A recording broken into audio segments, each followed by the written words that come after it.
Jamaica, come close. Today I want to share a story with you, my story. And I'm not sharing this with you for the views or the likes. I am sharing this with you because hopefully it brings us together as a people so we can stop accepting certain things in this country. Today is August 3rd, 2026. 1 year, exactly 1 year from the date my husband passed away. Last year, August 3rd, 2025, our anniversary, his birthday, our wedding day. My husband, the love of my life, my best friend, he was loved by everyone. He was a taxi driver, he was a farmer, he was a father, he was a lover, he was a best friend, he was my everything. We went out to karaoke that night in Pineapple to a place called Ice Factory. And while we were there, we were having a great time as we always do. And my husband, he danced, he laughed. I sang his favorite song to him, Love on the Brain. He sang my favorite song, Baby Can I Hold You. He looked at me and he said, "Babes, I love you. You've made me the happiest man alive. God bless you and thank you. You're my wife for life." And then he danced and danced and danced his way to the door of Ice Factory and collapsed. Now, when he collapsed, I went there. They screamed out and I ran there. And I performed the first life-saving measures, CPR.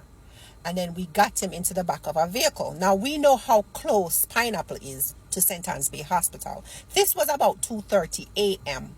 in the morning. So you know there was no traffic on the road. So we got to St. Anne's Bay in less than 10 minutes. When we pulled up to the A&E section, which is the emergency room of the St. Anne's Bay Hospital, a security guard was sitting out there and I screamed to her, "I have an unconscious and non-responsive patient." She looked at me, Jamaica, and said, "Me no know when no porter there. They have to go look for one." So I wasn't going to wait. So the driver and his cousin who was in the front seat, because I was in the back seat of the car with my husband, still the entire time performing CPR on him, holding him head up, breathing, doing all of the stuff that to try to get him back revived. So they jumped out the car. We got the gurney ourselves. We placed him on the gurney ourselves. I was at the back, he was in the front, and I pushed him inside the emergency room of St. Anne's Bay Hospital. And I screamed out.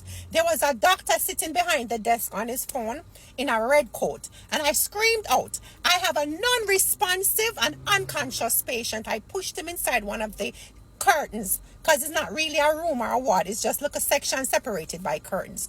And the doctor took up his phone like this and got up and walked slowly over there and said, "Nurse, get the O2 sensor." And him get up out of his seat slowly, Jamaica, and walked over to where I was. And him looked at him and said, "Hook him up to the machine." And the nurse put on the O2 sensor on my husband's finger. It read 97%. While the cardiac machine was flatlined, the oxygen ran 97%. So I looked at the doctor and I said, "You're not going to shock him. You're not going to try to restart his heart. You're not going to perform any life-saving measures. You're not going to do anything." Because he picked up my husband's hand and said, "Time of death." And I said, "So you're not going to attempt to save his life or resuscitate him or do anything at all?" I said, "As a matter of fact, the O2 sensor, sir, says 97%. So therefore, he is getting oxygen." The doctor looked at me, Jamaica, and said, "Miss, no worry about that. That now work. That never work yet." So me, I think to myself, so why the hell you put it on my husband's finger if it now work?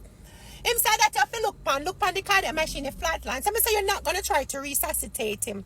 The doctor looked on me and said, "Miss, you want me to perform miracle? Are you a medical person?" I said, "No, but I understand the first steps in life-saving measures. And after you perform CPR, if after a certain amount of time they do not get the proper medical attention, they're literally going to die." So he said, "Well, you don't want me to perform miracles. We don't have nothing to do what you're asking us to do. We don't have the resources, ma'am. So I don't know a miracle you want me to perform." I see him where somebody bring them wife off of the plane the other day and we couldn't do nothing because we have nothing to do, nothing. That's what the doctor told me, and he walked away and went back to his desk. So I was really distraught.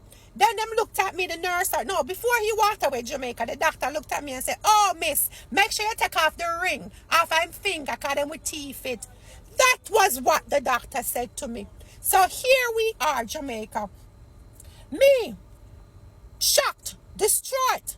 And that's what the doctor is telling me, that we don't have nothing to see of nobody. And I must take off the ring because I'm going to teeth it. And him go back on his desk and the nurse follow him. So I jumped on top of my husband and I started to pump.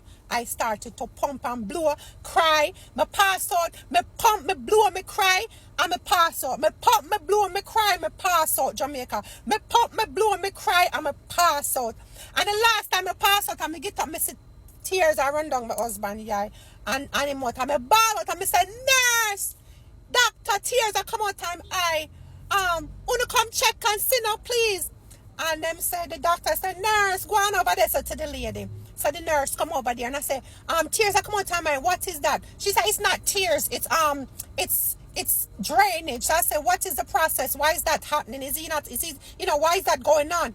I don't know why. Oh, she had to look it up first on her phone. And she said, it's drainage. She said, I don't know the process, but it's drainage. And I said, so you don't know the process? And you're just telling me it's not fluids, it's drainage? She said, doctor, that woman here asked me too much question. Me can't go home now. And the doctor said, yeah, man, go on. And I was like, whoa. That's when I was like, whoa. Then them take him and push him in the janitor closet in the back of the St. Anne's, which part the St. right next, in the same place where the emergency room there. Then push him in the janitor closet. I'm going to go back there in the janitor closet because I know that was it. Them already pronounced him dead. Them don't care. I'm lay down on top of him, Jamaica, till him body cool as ice. It took hours. We got there 2:30, less than before 3 a.m. And by 7 a.m. his body was 7:30. So up there about his body was cold. That was my experience with the healthcare system in Jamaica. That was my experience. And let's not talk about when I went to do the autopsy and how they brought him out and blood was everywhere. So I'm saying to you, Jamaica, let's stop fighting each other. The healthcare system is deplorable, okay? They cannot save lives. The doctor blatantly looked at me and said, we have nothing to save lives with. And as you can see, I'm the one that pushed him in on a gurney because there was no porter. I'm the one that performed CPR because they refused to do it, okay? I'm the one, Jamaica, that was that question in every medical steps they took because the medical professionals were not doing it.